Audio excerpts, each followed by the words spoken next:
Yo, what's good with you?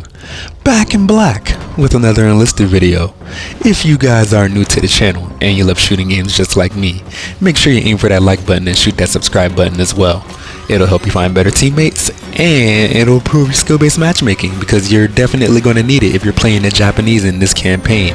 Or maybe you won't need it with this brand new update that they released today, which encompasses some significant changes ranging from the best update that I have seen for AI since I've started playing this game, all the way to actual touch up and rebalance of the weapons in the Japanese campaign, actually making Japan way more viable as a faction to actually pick and play, which has been something that has been a long time coming since this campaign is actually released. So yeah, some pretty good stuff here. Let's get into the update. So first thing we're looking at here is improvements to the AI. AI medics in player squad and AI controlled squads now heal nearby wounded allies by themselves. This is an excellent change because a lot of the time I figured, what's the point of putting 4 or 5 medics in the squad if they're just gonna sit around and just not do anything with their medic boxes or have their syringes and not do anything with them. At least give me the option to order them to heal somebody, but as it turns out they'll be able to do it on their own, so A+ change there. Let's see, fighters in your squad will be smarter about using cover. Soldiers will prefer to use the same side of the object that the squad commander is hiding behind, for example. So basically this is saying that whatever you take cover behind, your AI will try to take cover behind it as well. I imagine this will still be kind of quirky and not work all the way, but we'll see what they're talking about or what it looks like. AI flame troopers and player squads and AI control squads now use flamethrowers on their own. Excellent change.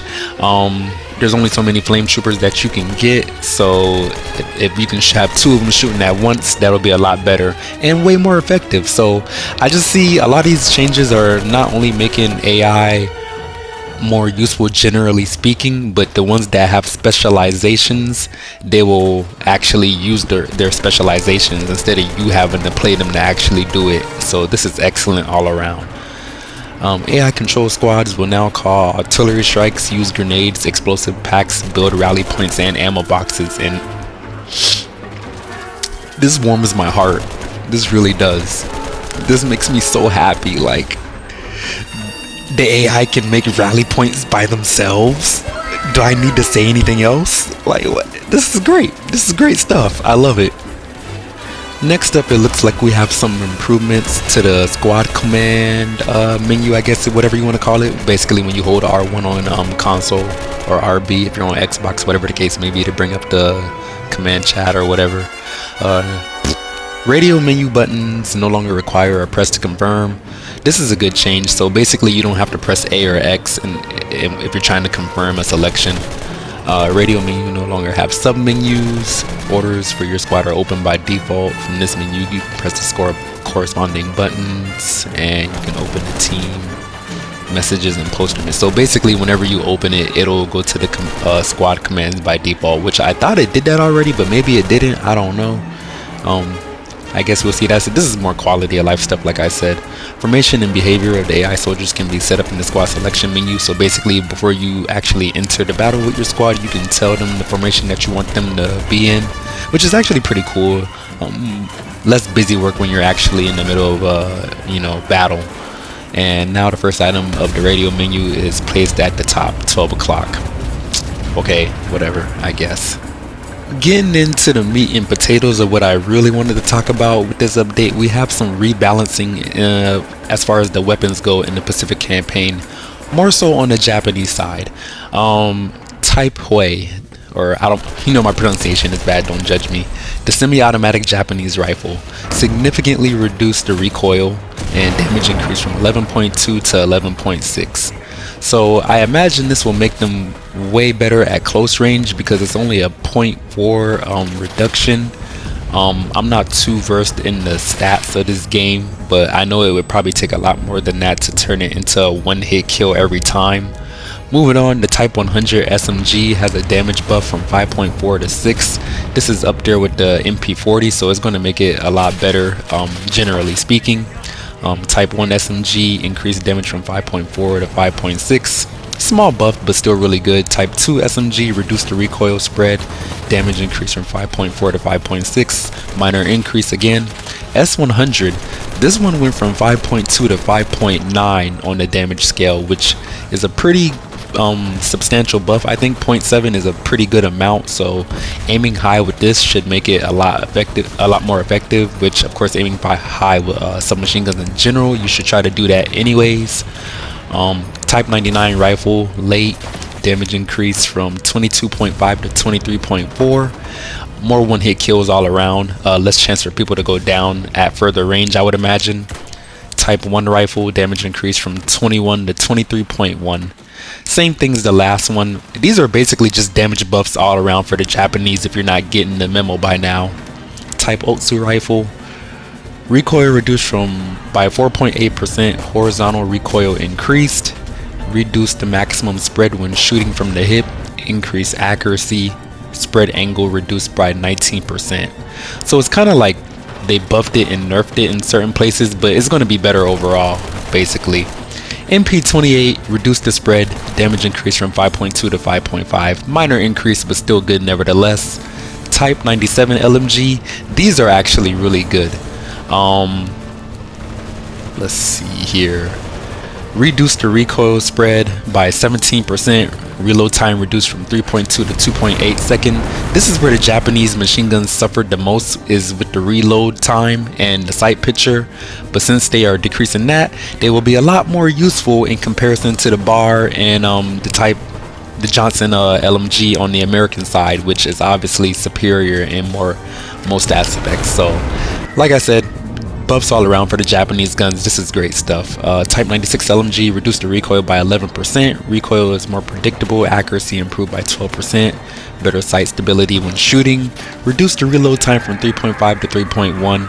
And the Type 11 LMG reload time reduced from 4.6 to 3.8 seconds. So this is lovely. This is what we really needed for the Japanese weapons. One thing I do love about the Enlisted developers is that when they do make a big update, they are not lazy about it, and they usually address the entire game all around. So they didn't really stop with balances to the Japanese campaign. They did it for other campaigns around. The CBT-40 sniper, the damage was reduced from 3.2 to 12.7. I didn't really use it that much, so I can't really comment on it. The ABC-36 and others of the same caliber, the damage was increased from 12 to 13.2. The CKC-44, the damage was increased from 11 to 11.6. That's very minor. The Guerrero-43 and the Guerrero Sniper, the damage was increased from 12 to 12.7, which the Guerrero is actually one of my favorite rifles to use, especially for the sight picture, so I'm gonna see what that's talking about, definitely. Moving on, the M1 Garand with the grenade launcher and the M1 Garand Sniper, damage increased from 12 to 12.7, same as the Guerrero. I suck at pronunciation. PPD 3834 with the box magazine and the drum increased the damage from 5.2 to 5.3. I don't even know why they mentioned that. That's so minor. The PPD Bermit increased the damage from 5.2 to 5.1 to 5.3. I'm sorry, but again, that's very minor. Don't know why they mentioned it. The damage reductions, we have a damage reduction for the PPS 42 from 5.8 to 5.6. For the PPS 43 as well, we have a damage increase for the PPS 43 from 5.5 to 5.6. The MP40, definitely one of my favorite submachine guns in the game, has had its damage reduced from 6 to 5.8.